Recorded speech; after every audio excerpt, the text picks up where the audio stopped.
ce combat est quand même un des plus importants, qui va le plus en profondeur, qui gêne beaucoup. Donc on a beaucoup de trollage de toutes sortes. Et donc on a beaucoup de trollage de toutes sortes. Et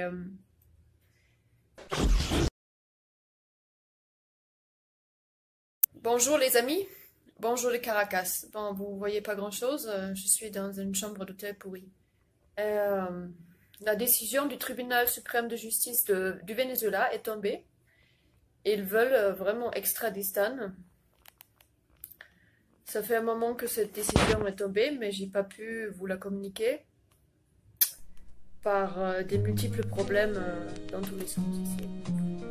Donc voilà, j'ai pas internet déjà, je suis dans un hôtel, il n'y a pas internet, il n'y a pas de cuisine, je suis censée de faire la cuisine pour lui, non, il n'y a pas de moyen pour le moment. Et la plus importante, c'est que le tribunal a décidé son extradition vers la France.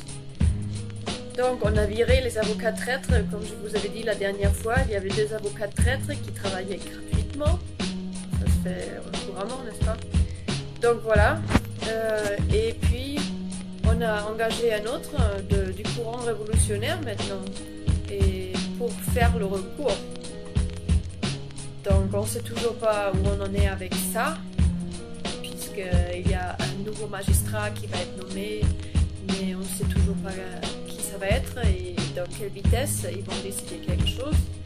Donc ça peut aller vite, ça peut aller plus long, on n'a aucune idée.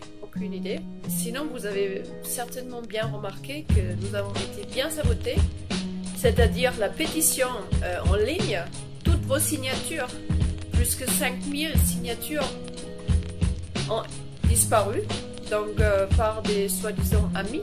Ça fait toujours plaisir, hein. C'est des amis qui ont mis en place, c'est des amis qui peuvent le retirer s'ils ne sont pas d'accord avec moi. Donc on retire le soutien à Stan, c'est très chouette. Merci beaucoup à ceux qui sont responsables de ça. Et donc vous avez vu aussi qu'il n'y a pas grand chose en communication pour le cas de Stan, pour celui qui est depuis 2007 en clandestinité pour la cause commune, et qui est quand même le précurseur aussi pour proposer une révolution en France, avec le ralliement des résistants pour la révolution qu'il a créé en 2007. Ouais, je suis malheureusement jamais arrivée de publier cette vidéo sur le transhumanisme, la dernière vidéo de Stan sur YouTube. Je l'ai essayé, ça fait des mois, je l'ai essayé, ça n'a pas marché, j'ai abandonné. Tant pis. Ce sera pour une autre fois, quand j'aurai du temps. Je sais pas comme ça va être. Bon. Donc, qu'on ait autant saboté, c'est plutôt un signe que ce combat est quand même un des plus importants, qui va le plus en profondeur, qui gêne beaucoup. Donc on a beaucoup de trollage de toutes sortes. Et ben oui, dans un pays où il y a la légalisation de la pédophilie, vous savez, en août 2018, il y avait avec la loi Chiappa, il y avait la légalisation de la pédophilie. Bon, ils ne le disent pas droitement comme ça, mais par la porte derrière, c'est bien la légalisation de la pédophilie. Sinon, il va assez mal. Vous savez, il a de l'asthme. Je crois la dernière fois, je vous avais communiqué que j'avais même appelé l'ambassade de France imaginez-vous, parce que je ne savais plus quoi faire avec lui, avec son asthme. Et il y avait une assistante sociale qui a réagi très rapidement, envoyant une lettre à la direction de l'Interpol, demandant qu'un médecin puisse faire un diagnostic et le soigner, et voir ce qu'il a.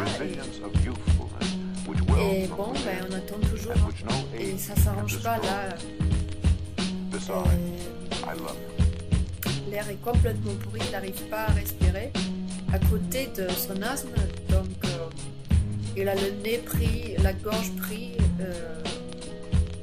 ça va vraiment très mal. En plus, extradistane.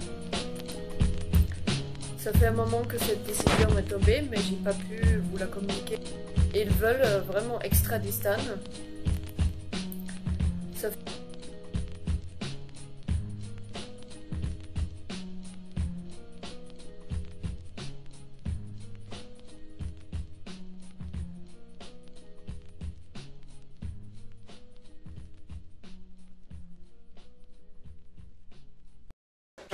T'es redescendu du saut, mais là c'est moins élégant. Tu te rends compte que c'est pro, mais c'était que du vent.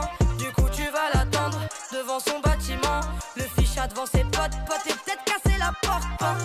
Il te disait, c'est pas ce que tu crois. Fais pas de bêtises, là tu dramatises.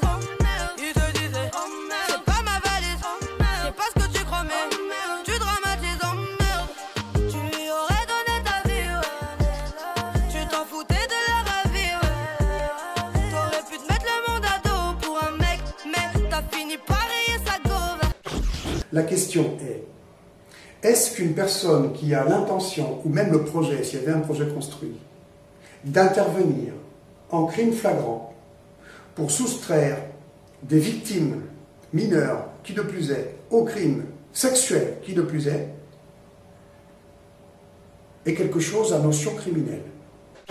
L'intention, ou même le projet, s'il y avait un projet construit, d'intervenir en crime flagrant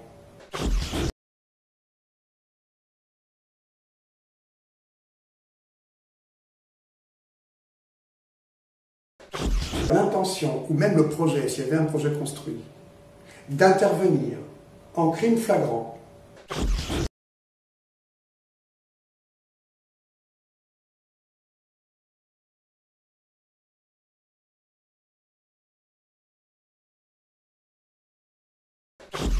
Allez, viens, je te fais voir comment ça marche. Ouais, d'accord. D'abord, il faut mettre en marche les circuits temporels. Ce cadran te dit où tu vas, celui-ci où tu te trouves, et celui-là te dit d'où tu es parti. Tu programmes l'instant exact où tu veux aller sur ce clavier. Disons que tu as envie de voir la signature de la déclaration d'indépendance. Regarde. Ou alors d'assister à la naissance du Christ. Et vraiment date essentielle dans l'histoire de la science, le 5 novembre 1955. Mais oui, bien sûr, le 5 novembre 1955. Je comprends pas, qu'est-ce qui s'est passé? Oh, c'est ce jour-là que j'ai inventé le voyage à travers le temps. Je m'en souviens comme si c'était hier. J'étais debout sur la cuvette des toilettes, j'accrochais une horloge, la faïence était mouillée, j'ai fait un vol plané et ma tête a heurté la chasse d'eau. En revenant à moi, j'ai eu une révélation, une vision. J'ai vu une image. Voilà, c'est ça la question. Est-ce qu'il y a une notion de malveillance, a fortiori même criminelle, puisqu'on est accusé d'une association de malfaiteurs, il y a un projet criminel. Est-ce que c'est criminel? Est-ce que vous estimez qu'avec ça, la qualification d'association de malfaiteurs ayant un projet de multiples enlèvements d'enfants est ce qui convient à mon état d'esprit et à ce que j'avais l'intention de faire et que j'ai toujours l'intention de faire, je le répète encore une fois, à toute occasion, me confronter à des crimes commis en flagrant pour pouvoir intervenir. De toute évidence, une rupture du continuum espace-temps a produit une nouvelle séquence chrono-événementielle, entraînant l'émergence de cette réalité alternative. Traduction de... Regarde, regarde, je vais te faire un dessin. Admettons que cette ligne droite représente le temps. Ici, le présent, 1985. Là, le futur, et là, le passé. À un moment situé en amont de ce point, quelque part dans le passé, le temps a infléchi sa course selon cette tangente, créant un 1985 différent de celui où nous sommes. Différent pour toi, moi et Einstein. Mais l'unique réalité pour tous les autres.